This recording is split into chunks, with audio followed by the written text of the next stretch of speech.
Bien, muy buenas tardes tengan todos ustedes.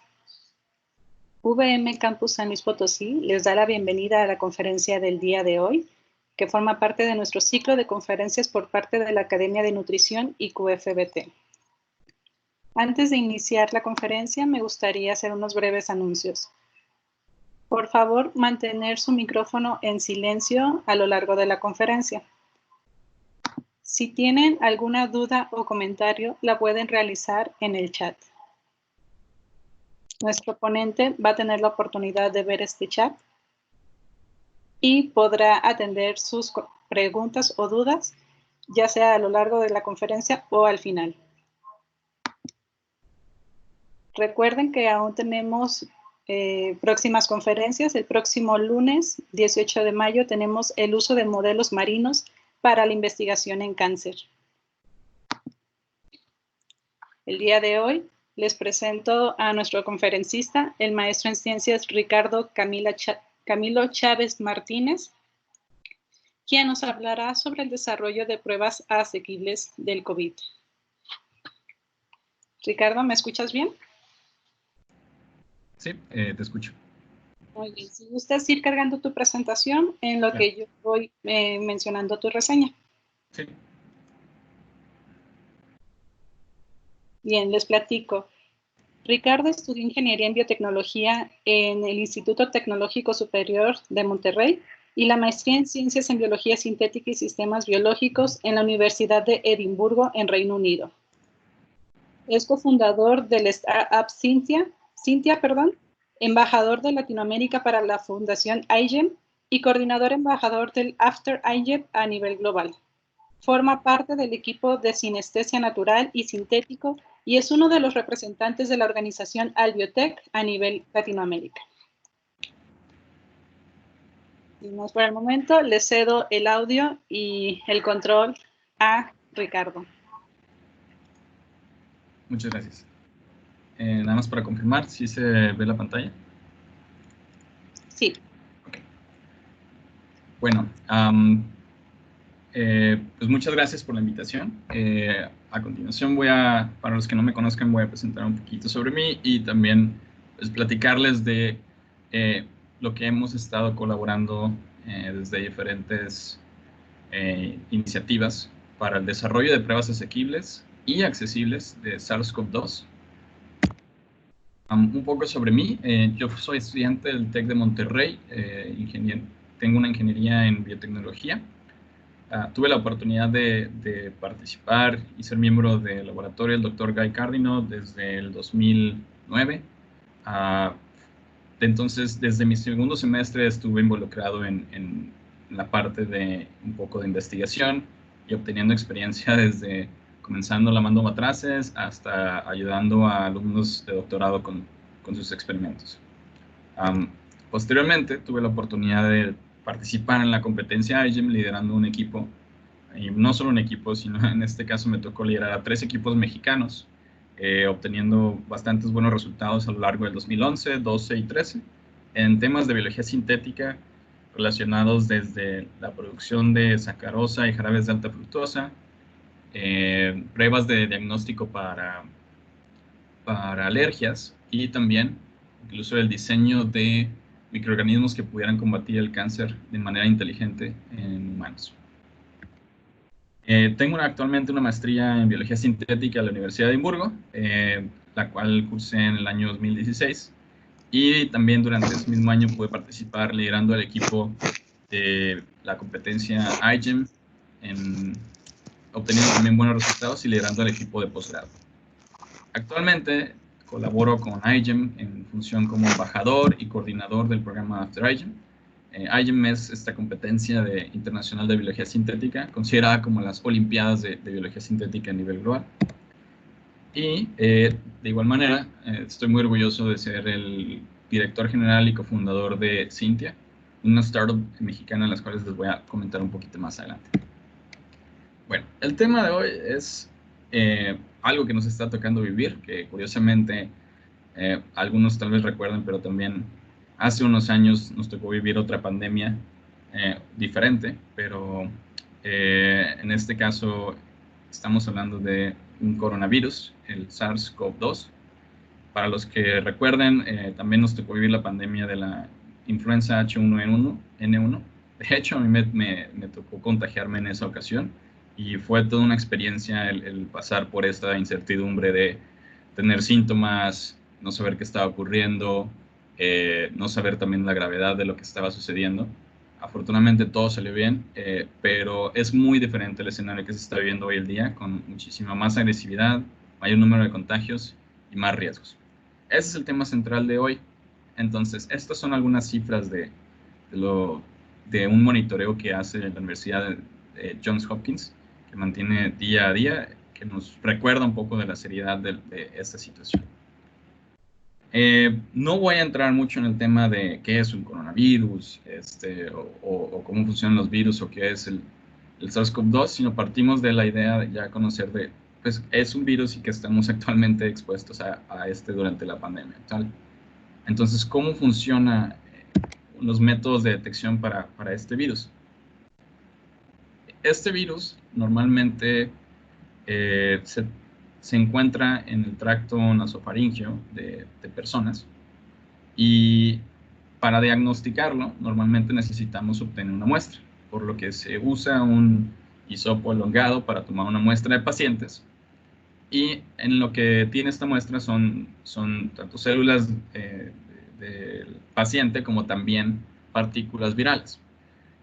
¿Qué es el primer paso después de tomar esta muestra?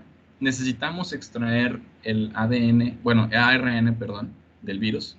Esto lo hacemos mediante un kit de purificación en el cual se rompe la cápsida del virus, se extrae el ARN y posteriormente sigue un segundo paso ya de convertir este ARN a ADN complementario. Una vez que ya tenemos este ADN complementario, lo mezclamos en este paso 3 para generar una reacción en polimerasa de cadena, que es básicamente adicionar primers, adicionar la muestra de ADN complementario que ya tenemos, una polimerasa, elongarlo, y simultáneamente a la vez que se va elongando tenemos colorantes, digámoslo así, fluorescentes en esta solución, que nos van indicando por medio de una curva y un sistema de detección en tiempo real que el virus está presente, al multiplicar miles y miles de copias de la primera muestra que nos generan una señal.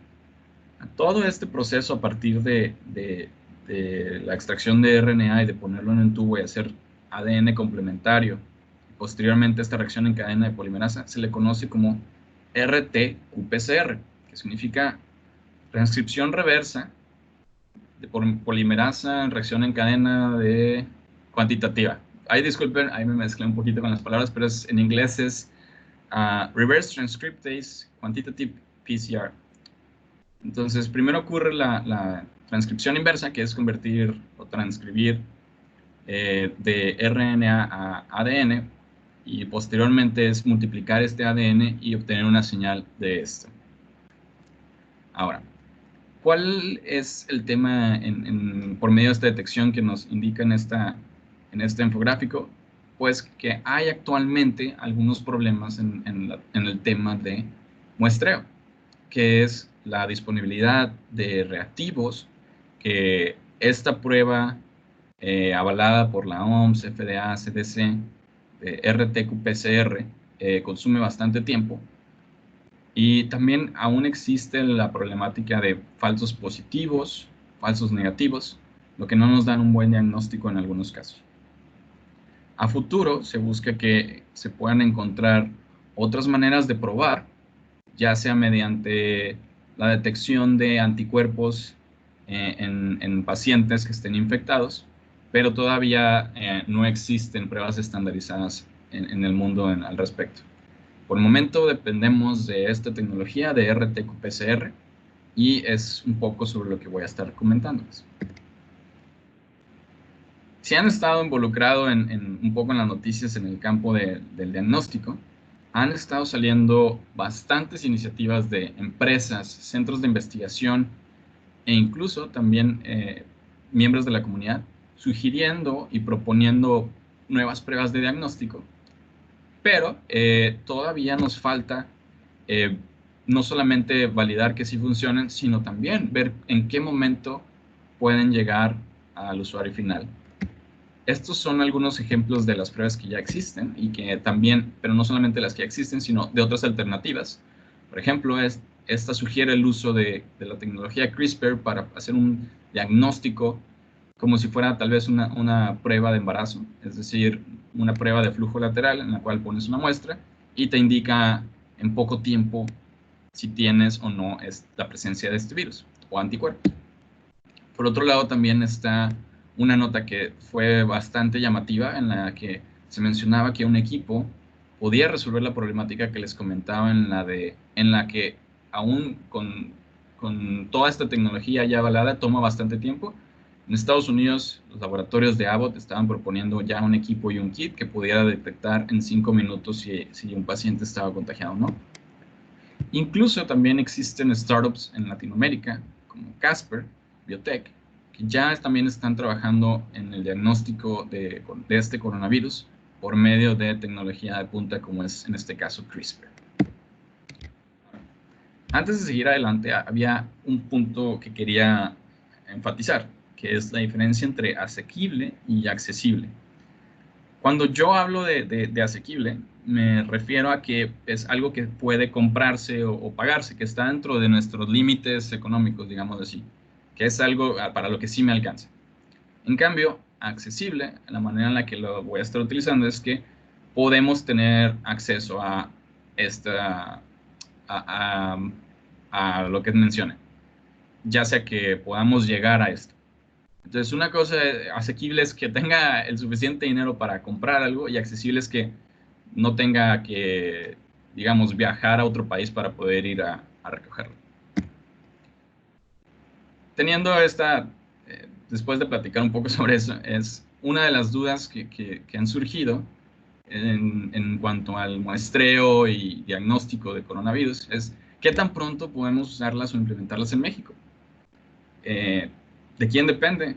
Y también, ¿qué actitud debemos de tomar en esta situación? ¿Tenemos que simplemente relajarnos, estar en isolación y esperar a que lo resuelvan por nosotros, esperar a que llegue la solución de otro lado? ¿O de quién depende básicamente esta decisión? Curiosamente, ha habido bastante drama y situaciones en México al respecto de esta pregunta. Y también con respecto a la estrategia que debemos de tomar a nivel nacional para afrontar esta pandemia. No sé si estén familiarizados con este caso, pero en algún momento los estados como Jalisco, Nuevo León, trataron de adelantarse a lo que ellos veían como una problemática más grave de la que parecía en su momento, a principios de febrero o marzo. Y hubo un set de eventos como este en el cual, ya sea debido a situaciones políticas, no podían acceder a pruebas de diagnóstico y se estaban echando la culpa entre el subsecretario de Salud y gobernadores. Pero bueno, esto es algo que tenemos que considerar que es una realidad, que hay ahora sí que un tipo de desorden también interno en cómo resolvemos esto. Cada quien propone una idea, pero también dependemos ahora sí que de los estatutos y las reglas actuales en gobierno. Ahora, también ha sido bastante interesante la postura de su secretario Hugo López-Gatell en su postura hacia la idea de hacer diagnóstico masivo para detectar COVID. De acuerdo a él, no era necesario hacer un diagnóstico porque no había relación entre hacer diagnóstico y que se mitigara el efecto de la pandemia o el número de contagiados. También le voy a dar el derecho a la duda porque este fue un comentario que se realizó en marzo, el 27 de marzo. Entonces, en este caso, y siendo el título de la plática, pruebas accesibles de COVID, ¿por qué hacerlas? Y esto es algo que también, de mi punto, estuvimos pensando y tratando de anteponernos a una situación que está cambiando día a día, que es por qué deberíamos de hacer pruebas si las autoridades dicen que no son relevantes. Si hay problemas en estas pruebas, Y hay pues ahora sí que un poco de discordia entre qué rumbo podemos seguir. Y aquí es donde ya empieza un poco sobre cada quien tiene que tomar sus propias decisiones y nosotros, debido a ciertos argumentos y hechos, decidimos avanzar en este proyecto de hacer pruebas porque creíamos que era necesario para resolver ciertas problemáticas. Y curiosamente, en algunas posturas de investigadores a lo largo del mundo, en este caso, sobre este caso, mencionan la problemática que tal vez no se había considerado anteriormente y que nosotros sí podíamos ver en algún momento, que lo que hace tan interesante también este virus y la situación que vivimos es que hay un gran número de pacientes asintomáticos, es decir, que no presentan ningún síntoma, o también que ya son contagiosos, pero no tienen ningún síntoma y lo van a desarrollar. Entonces, sí, se llevaron a cabo estrategias para aislarnos, ponernos en cuarentena, permanecer en casa, tener nuestra sana distancia. Sin embargo, no han estado funcionando del todo. Si ustedes escuchan, también existe ahora una exigencia de ya iniciativa privada o incluso los mismos trabajadores de que necesitan volver a trabajar, de que no se puede mantener esta situación de aislamiento porque dependen de esto los ingresos de familias, trabajadores y demás. Entonces ya no se vuelve solamente un problema de control epidemiológico, sino también es un problema económico, financiero y político. Entonces empiezan a ver que este tema de si diagnosticar o no diagnosticar, si salir a la calle o no salir a la calle, ya no es simplemente un tema que dependa de un solo factor. En este escrito de la jornada, que hace cita al otro escrito que está a la derecha del New England Journal of Medicine, menciona que el talón de Aquiles, que personas asintomáticas son el talón de Aquiles para detectar infectados.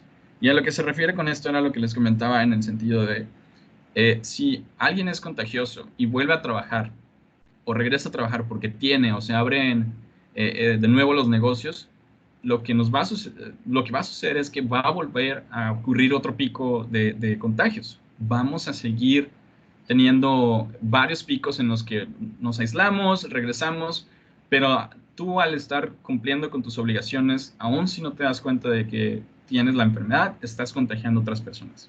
Y ahí la importancia que también vemos actualmente del por qué es importante tener una estrategia de diagnóstico constante, al menos durante este año y el que sigue tal vez. Hay opiniones que dicen y en el mundo ideal deberíamos de estar aislados casi hasta 1 año y medio. Sin embargo, esa no es la realidad y tenemos que también proponer de qué manera resolver esta situación.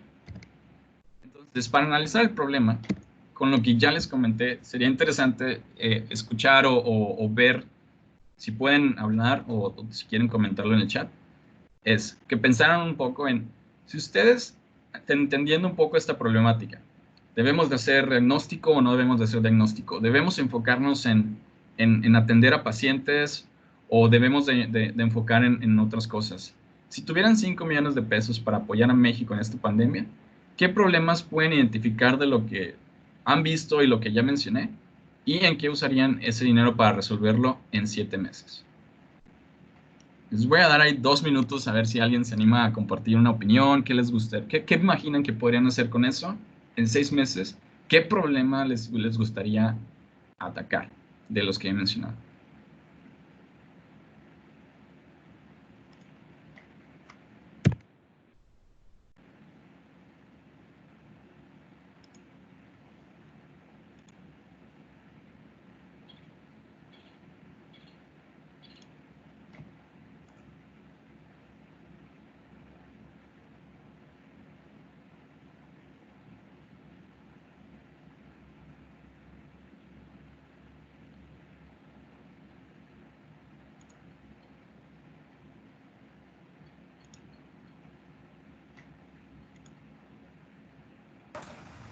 Hola, sí, yo tengo por ahí un comentario.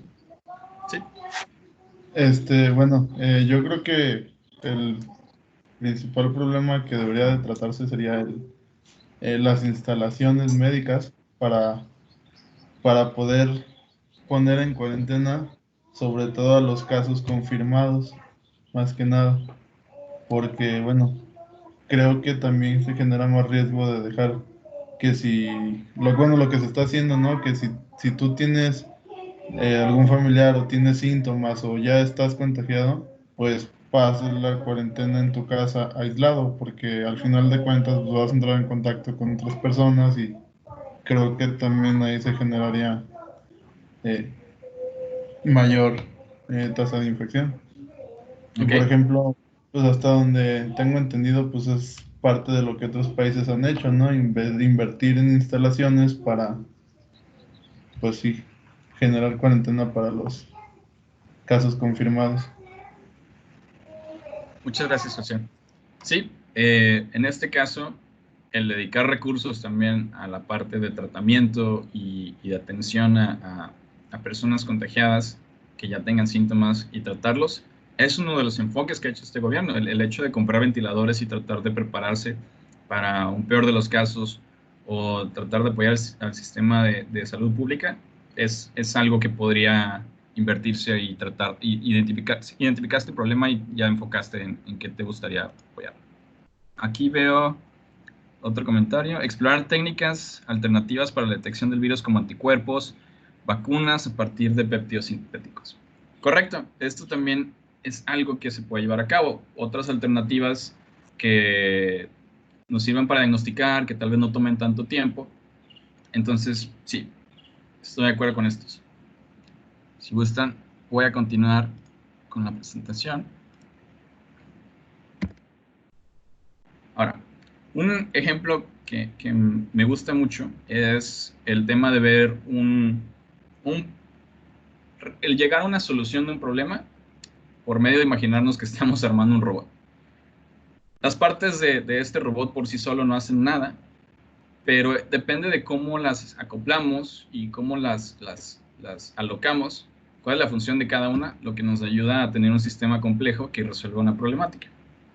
Entonces, algunas de las problemáticas que nosotros identificamos eran altos costos de equipo. Es decir, para hacer esta prueba de RT-qPCR se necesita un equipo de entre $15,000 y $90,000. También mapeamos que existe una escasez de kits, pruebas y reactivos en México. De hecho, nos ha tocado escuchar de centros de investigación y también centros de diagnóstico que no están recibiendo insumos porque los países que normalmente los fabricaban prefieren dedicarlos a su país. Y es algo también que tiene lógica. Si no se dan abasto para pruebas, pues lo ideal es concentrarlo entonces para resolver el problema en algún lugar primero. Entonces, curiosamente, dependemos de estos kits que se encuentran en otros países, pero a veces, debido a la seriedad de esta situación, a veces ni siquiera nos están llegando. Y otro caso es la dificultad de implementarlo en México. Cuando hablo de esto pues ya les puse un ejemplo de si no se puede coordinar un gobernador con el subsecretario de salud, ¿qué dice o qué indica sobre lo que podemos hacer desde otro lado? ¿Cuál es entonces nuestro rol? Si ellos que están gobernando no se pueden poner de acuerdo y no se pueden poner a colaborar, entonces, ¿cómo nos deja eso a nosotros?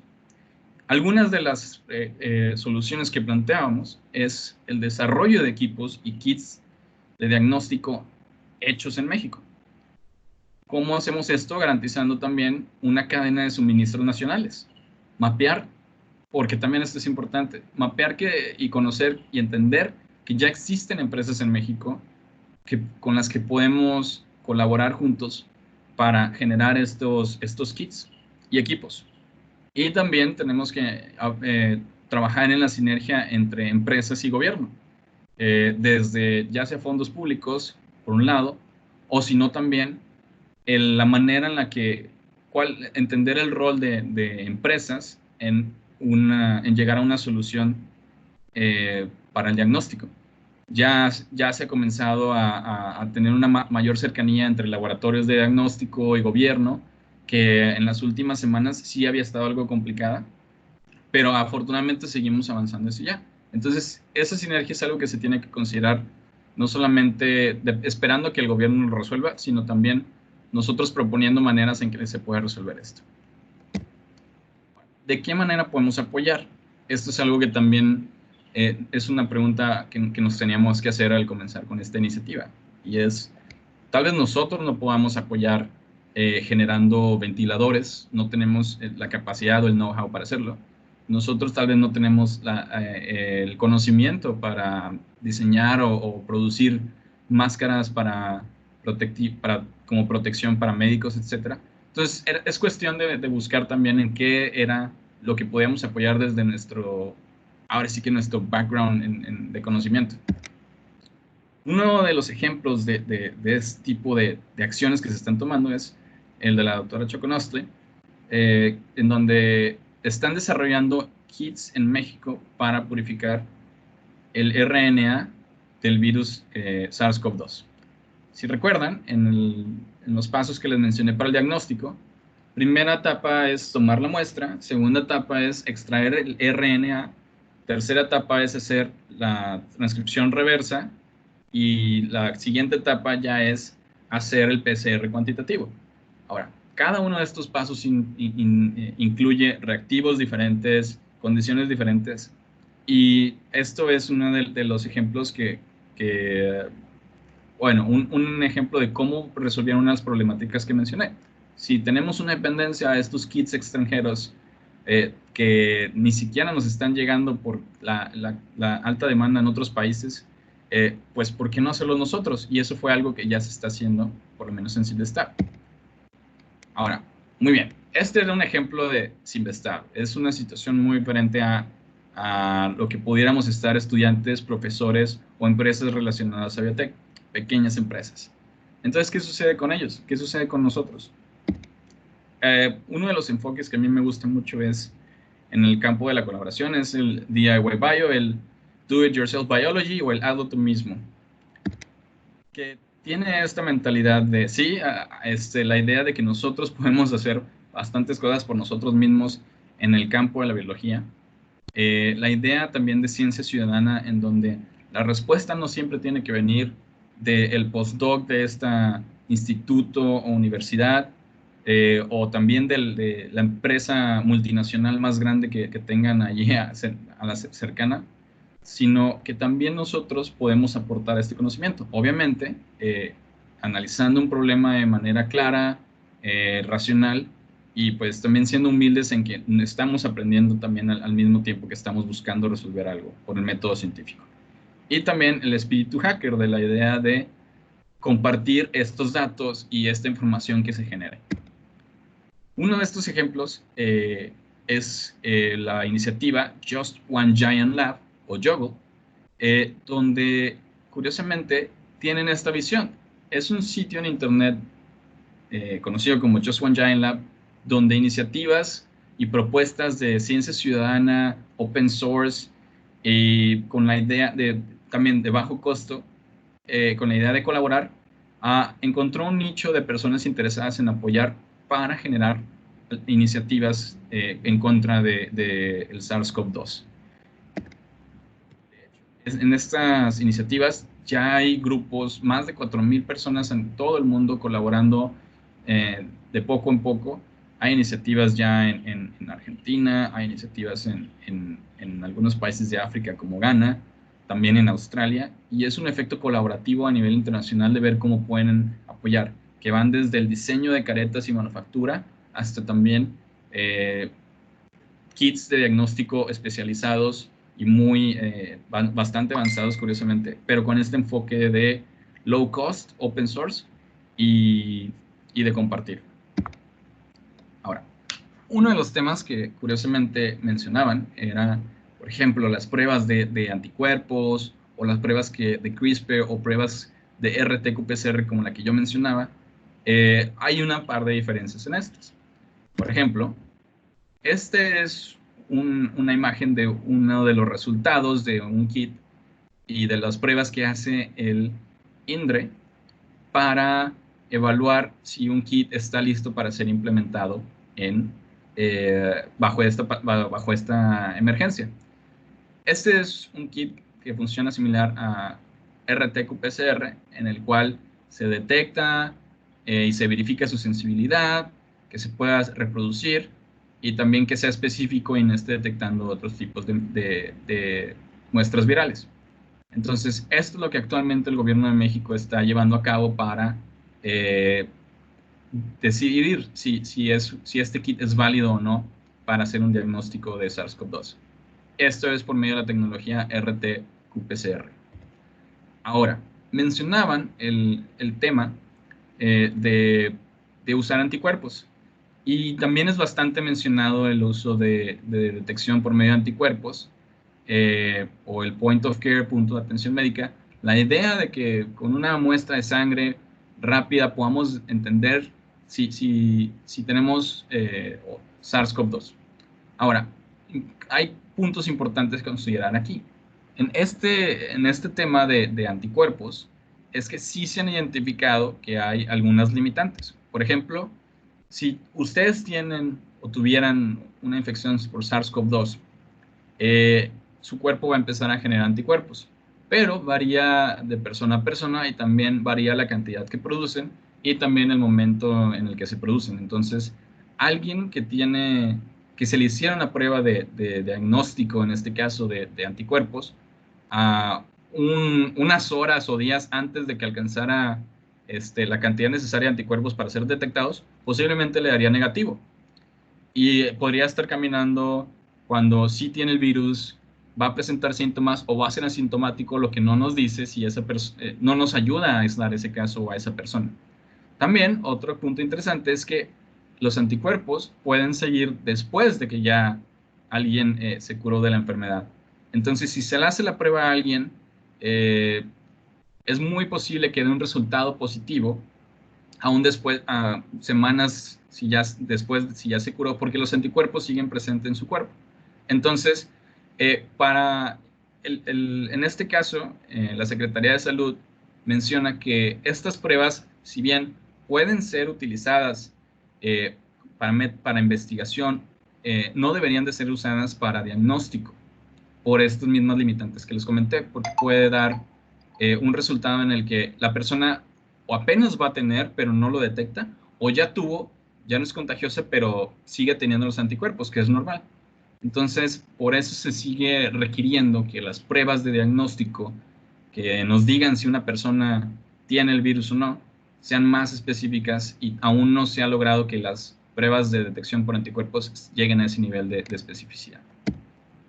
Ahora, desde el punto de Cintia, nosotros estamos enfocándonos en el tema que les comentaba de el desarrollo de equipos, el desarrollo de kits y el desarrollo también de estas colaboraciones o sinergias entre empresas y gobierno. ¿Y por qué creemos que podemos hacerlo en Cintia? Porque ya tenemos experiencia desarrollando equipo de laboratorio. Aun cuando los equipos de RT-qPCR puedan presentar un reto, nosotros tenemos la capacidad de desarrollar este hardware, probarlo y también llevar a cabo pues este enfoque de low cost sin sacrificar ahora sí que la precisión o robustez de un equipo de los que ya existen. Estos son algunos de los ejemplos que ya hemos desarrollado y que se encuentran actualmente. Y también tenemos la experiencia de desarrollar kits reproducibles, en este caso para transformación genética de microorganismos, pero también tenemos colaboraciones con otras empresas que ya se dedican a generar reactivos y que incluso pudieran generar las enzimas necesarias y reactivos necesarios para hacer kits de diagnóstico de SARS-CoV-2 en México. Y por último, antes de terminar, nada más les comparto para esta época de pandemia y curiosamente, dos películas que tratan de diferentes puntos de vista muy diferentes qué sucede durante una pandemia. En un caso, la película de Contagion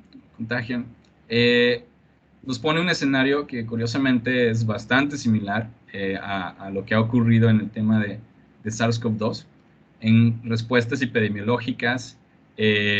tiempos que duran en dar un seguimiento epidemiológico. Se me hace un caso, aún cuando está bastante hollywoodesco, bastante acertado en cómo se puede ver el avance de una pandemia desde su aparición hasta el desarrollo de una vacuna o tratamiento. Entonces es bastante interesante porque los que hicieron esta película sí se tomaron bastante en serio un poco del tema de tratar de ser lo más científicamente accurate posible, aún siendo una película. Por otro lado, tenemos el caso de Brad Pitt salvándonos a todos en la película Guerra Mundial Z, pero también está bastante interesante. Algo que me gustó del personaje es su manera en la que va viviendo poco a poco en esta viaje para tratar de investigar de dónde vino el virus, qué se puede hacer. Y es bastante interesante el ponerte a pensar qué se puede hacer en esta situación, cómo se diagnostica, cómo se puede generar un tratamiento o una vacuna o ya el resultado que terminan haciendo en esa película, que es bastante fantasiosa, pero también bastante entretenida y que nos pone nada más simplemente a pensar cuáles alternativas, qué es lo que podemos hacer, cuál es nuestro rol en esta pandemia.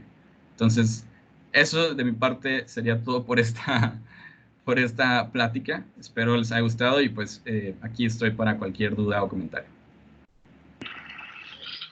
Bien, muchas gracias, Ricardo. Abrimos la sesión de preguntas. Si alguien tiene alguna duda o comentario, lo puede hacer a través del chat o activar su micrófono.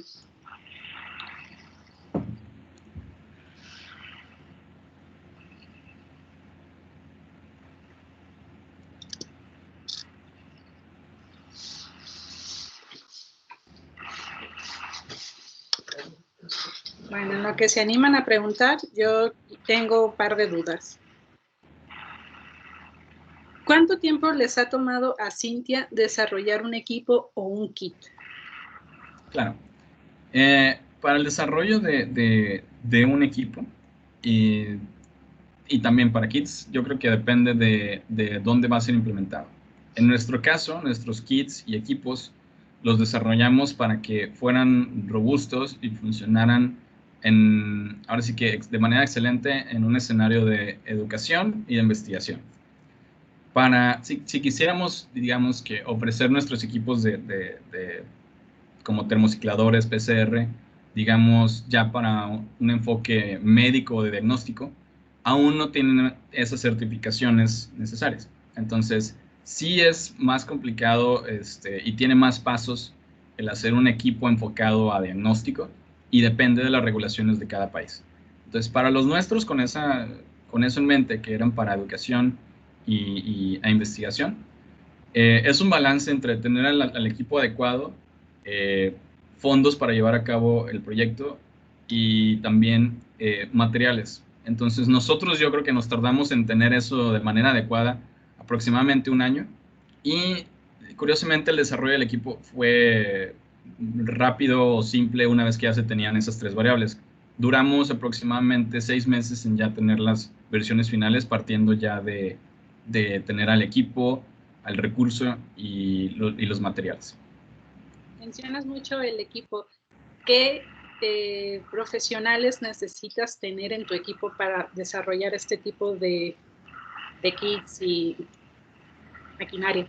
Claro, aquí también depende del grado de complejidad y qué es lo que se quiere hacer. He aprendido bastante entrando en contacto y ahora sí que haciendo o tratando de hacer la mayor cantidad de preguntas al equipo de electrónicos con los que he colaborado y también de mecatrónicos y de robótica.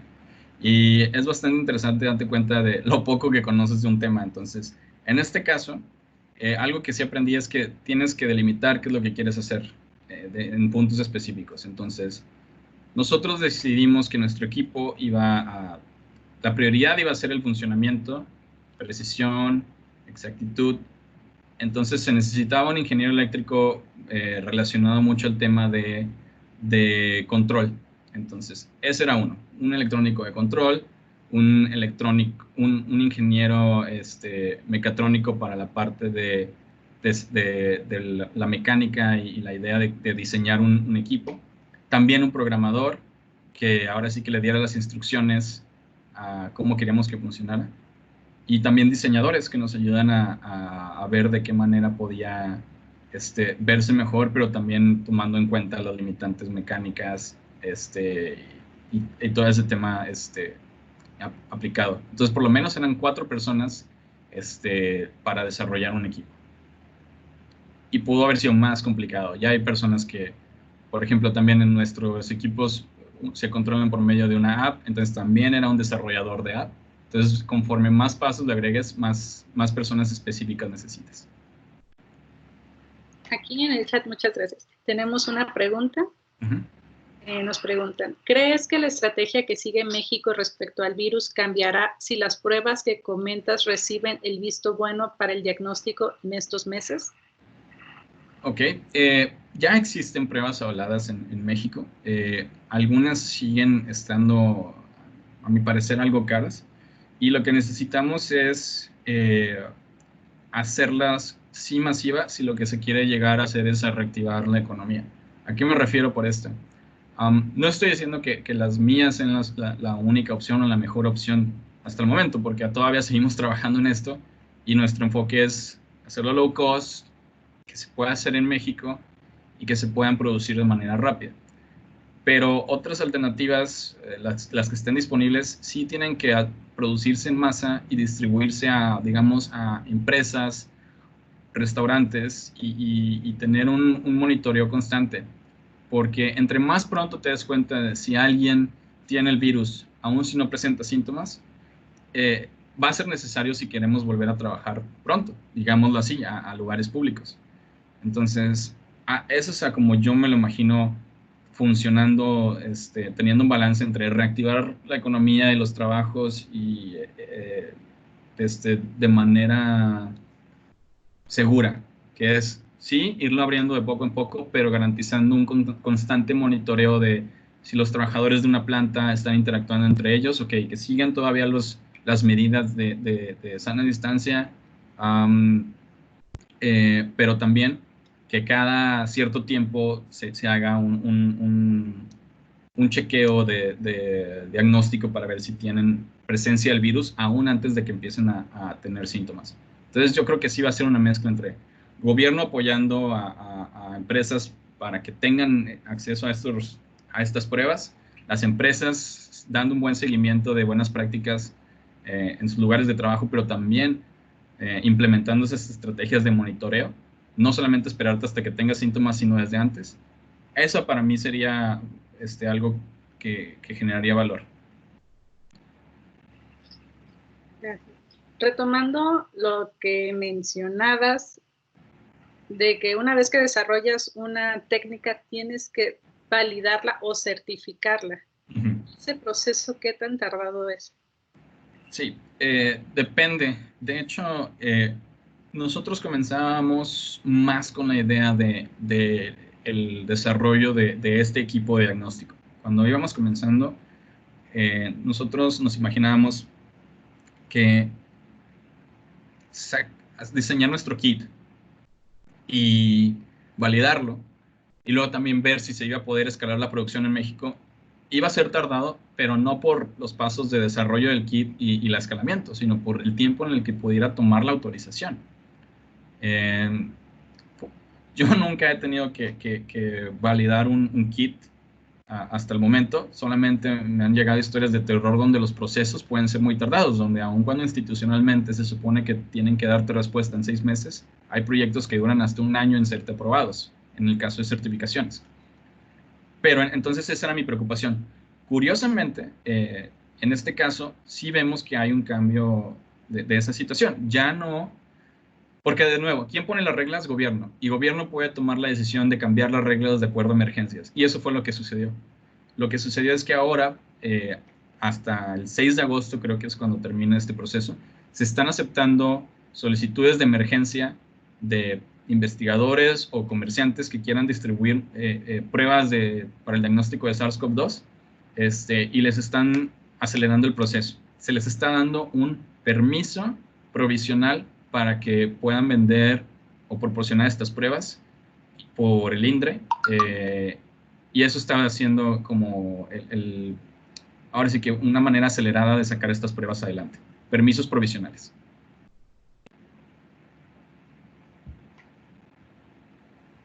Ok, muchas gracias. ¿Alguien más tiene alguna pregunta?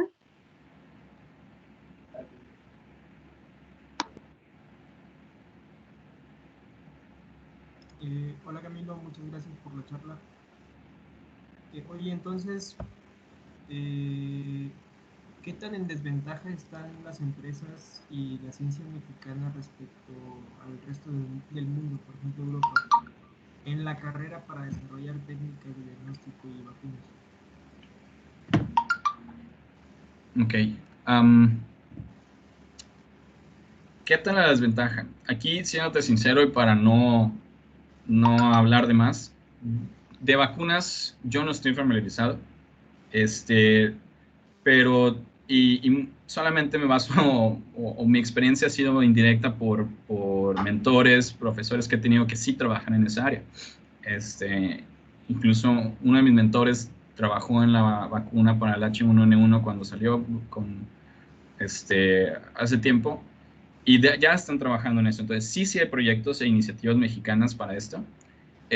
Yo no creo que, tampoco soy del acercamiento donde hay que dejarle este tipo de proyectos ambiciosos que requieren mucha inversión solamente a las grandes compañías, porque también mi experiencia es que a veces sí serán muy grandes y tendrán mucho dinero, pero a veces otro lugar puede tener también el talento necesario para llevarlo a cabo. Entonces, sí hay una ventaja, pero como hay tantas estrategias para tratar de hacer una vacuna o un tratamiento, sí creo que hay un rol para investigadores mexicanos en eso.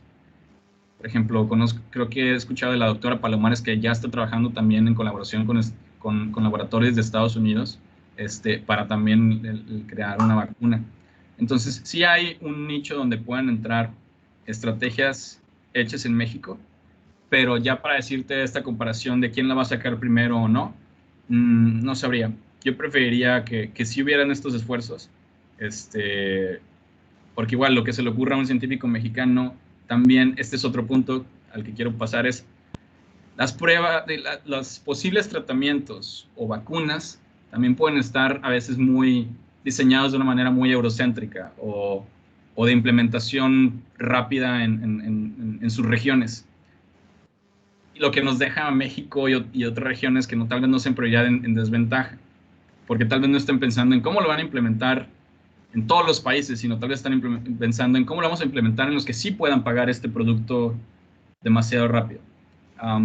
Eso es una también de mis preocupaciones, porque en algún momento también intentamos cotizar con Abbott para ver, oye, ¿cuánto costaría una de estas tecnologías que te sacan un diagnóstico en 5 minutos? Y la respuesta de ellos fue, solamente nos estamos enfocando en proveer a Estados Unidos por el momento. Eso fue hace 3 semanas. Ahorita creo que ya también están considerando vender a México, pero es algo que me imagino que pudiera pasar también en situaciones como vacunas, que van a tomar su tiempo y también no está de más nosotros trabajar en nuestra estrategia para que esté disponible de manera más rápida en nuestra región.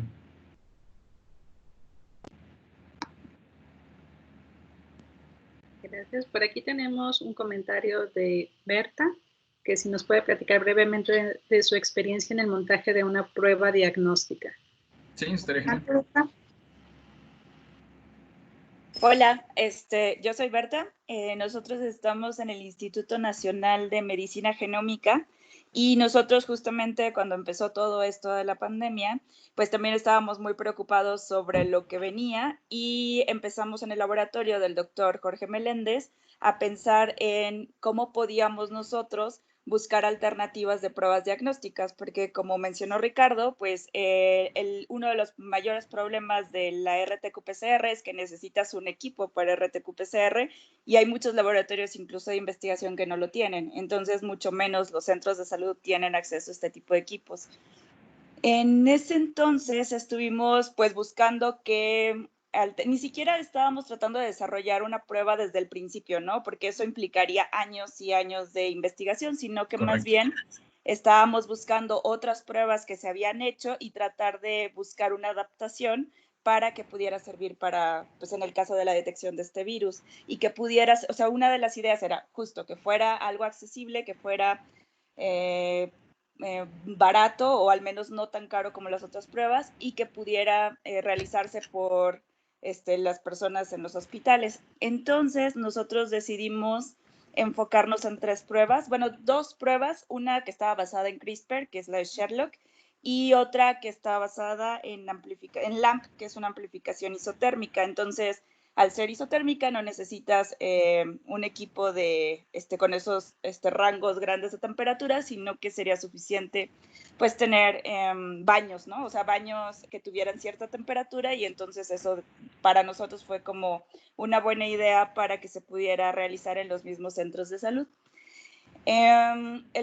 Bueno, nos enfrentamos a muchos problemas desde el principio, porque muchos de los reactivos que necesitábamos para implementar la prueba se conseguían en el extranjero.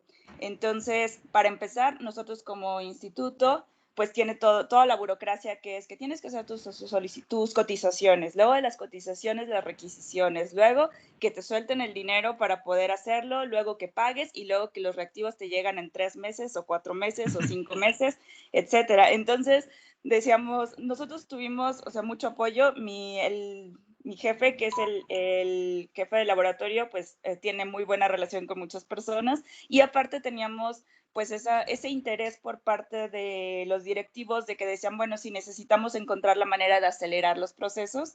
Y pues gracias a eso tuvimos cotizaciones urgentes que nos entregaron, o sea, urgentes, pero que aún así tardaron, no sé, una semana. Nos soltaron dinero de otros proyectos como tipo préstamo para después reponerlo con el dinero que era para esta prueba, y logramos pedir las cosas, pero entre que empezamos a investigar, empezamos a cotizar y todo, pasaron 3 semanas, un mes. Después empezaron a llegar los reactivos, pero no de todo había, y luego también había restricciones. Por ejemplo, necesitábamos unos RNAs guías para CRISPR, y algunos no nos querían sintetizar las secuencias porque eran secuencias del virus que consideraban que no, o sea, que era, pues que conllevaba algún riesgo. Entonces teníamos que buscar la forma de encontrar secuencias que sí pudieran sintetizarnos para poder, realizar nuestras pruebas. Una vez que ya tuvimos todos los reactivos, entonces empezamos a hacer las pruebas. Y es como todas las recetas de cocina que tienes. Agregas esto, lo dejas incubar tanto tiempo, le colocas este ingrediente y sigues tú todo al pie de la letra, y entonces no te sale o no te sale como tú esperabas, o salen unas cosas que dices, es que no entiendo cómo sucedió. Entonces, la estandarización de la prueba, aun cuando sea una prueba que ya se realizó, pues también es como algo no tan simple. Y el buscar también alternativas, porque los colores, teníamos la opción de colorimetría y la opción de fluorescencia. Y luego la fluorescencia, decíamos, bueno, es que sí brilla, pero no es tan, o sea, no se puede identificar tan fielmente. Y entonces, bueno, vamos a buscar colorantes fluorescentes, a ver cuál sí inhibe la reacción, cuál no inhibe la reacción, etcétera. Probamos la parte colorimétrica, entonces tuvimos más o menos buenos resultados. Luego teníamos que ver que tuviera la sensibilidad y la especificidad correcta, entonces hacer más pruebas para que, pues sí, para que no haya un gran número de falsos positivos y falsos negativos. Estuvimos, pues sí, midiendo eso para poder saber cuál era nuestro límite de detección en número de copias. Luego o sea, para todo este tiempo, el doctor estaba teniendo juntas constantes con gente de Secretaría de Salud y de el INDRE para revisar como los avances y todo. Después, ya una vez que teníamos como todo eso, decidimos, lo queríamos mandar al INDRE justamente para poder validarlo y entonces que se pudiera considerar como una opción, pero también eso, pues obviamente ellos están muy saturados, entonces a pesar de que dijeron, no, sí lo recibimos y sí lo evaluamos, pues tardó como mucho tiempo en que eso sucediera. Nosotros en un principio teníamos un kit que en nuestros estándares funcionaba muy bien, pero tenía, o sea, por el momento, como la caducidad que nosotros le dábamos para que funcionara realmente muy bien era de 1 semana a 15 días. Entonces, el INDRE, les entregamos nuestro kit, que aparte, pues claro que es mucho dinero invertido en cuestión de investigación, y era de, ¿ya lo evaluaron? No, todavía no, porque están muy ocupados. ¿Ya lo evaluaron? No, que ya lo meten mañana. No, que ya lo meten pasado mañana. No, que ya lo meten. Entonces, al final pasó más del tiempo que nosotros estábamos considerando y las pruebas pues no fueron tan evidentes. Entonces, pues ahorita estamos como otra vez trabajando en la modificación de esas pruebas, pero también es complicado que lo vuelvan a recibir y que vuelvan a hacer esas pruebas. Entonces estamos viendo también si lo verificamos en el INER para después poderlo mandar al INDRE ya con ese respaldo.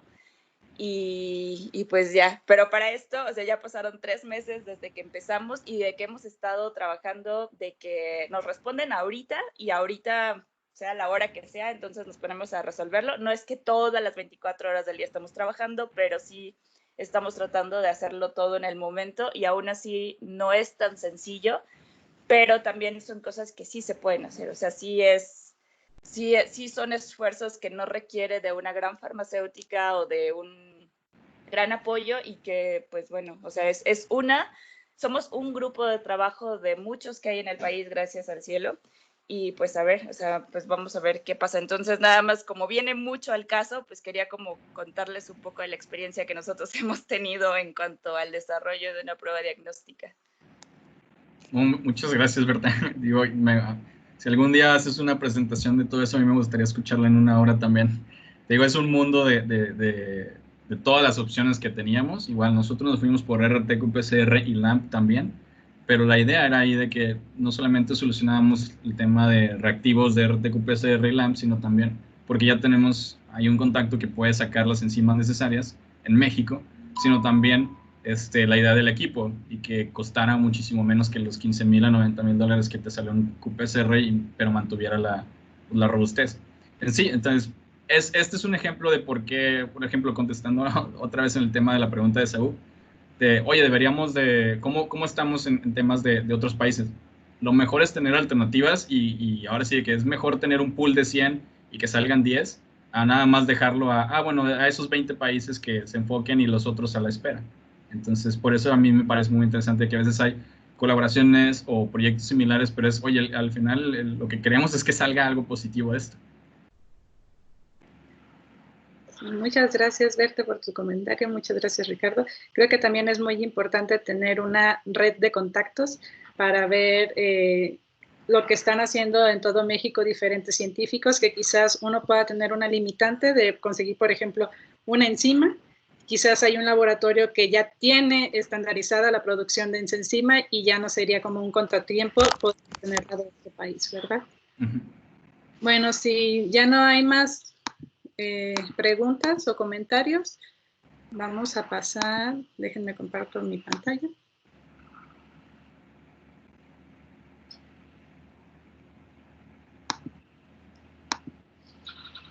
Vamos a pasar a agradecer a Ricardo por su conferencia.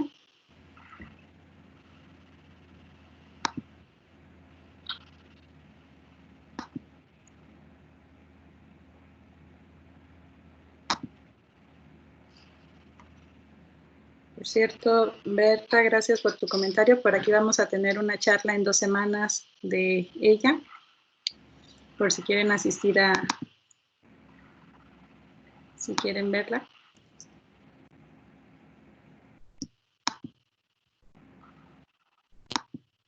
Creo que va a ser más rápido por aquí. Muy bien.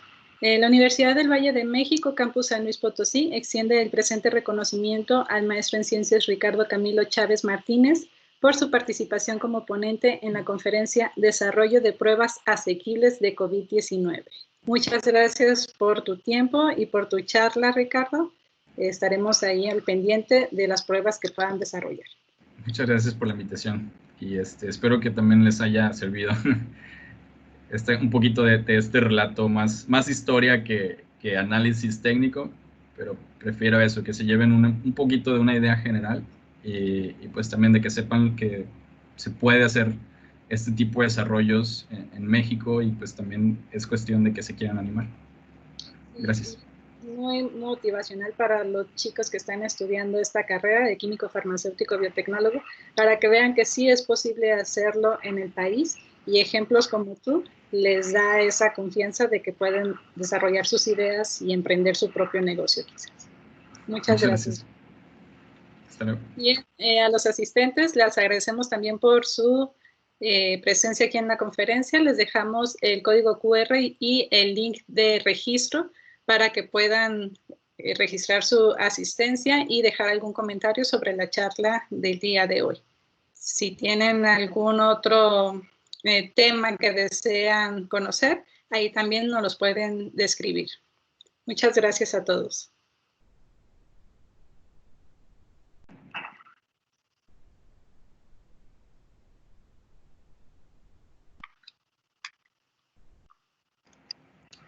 No sé si me salí antes, pero ahí se me fue. Dime. O ya todo bien. Sí, ya todo bien. Muchas gracias, Ricardo. Gracias. Hasta luego. Gracias, nos vemos. Bye.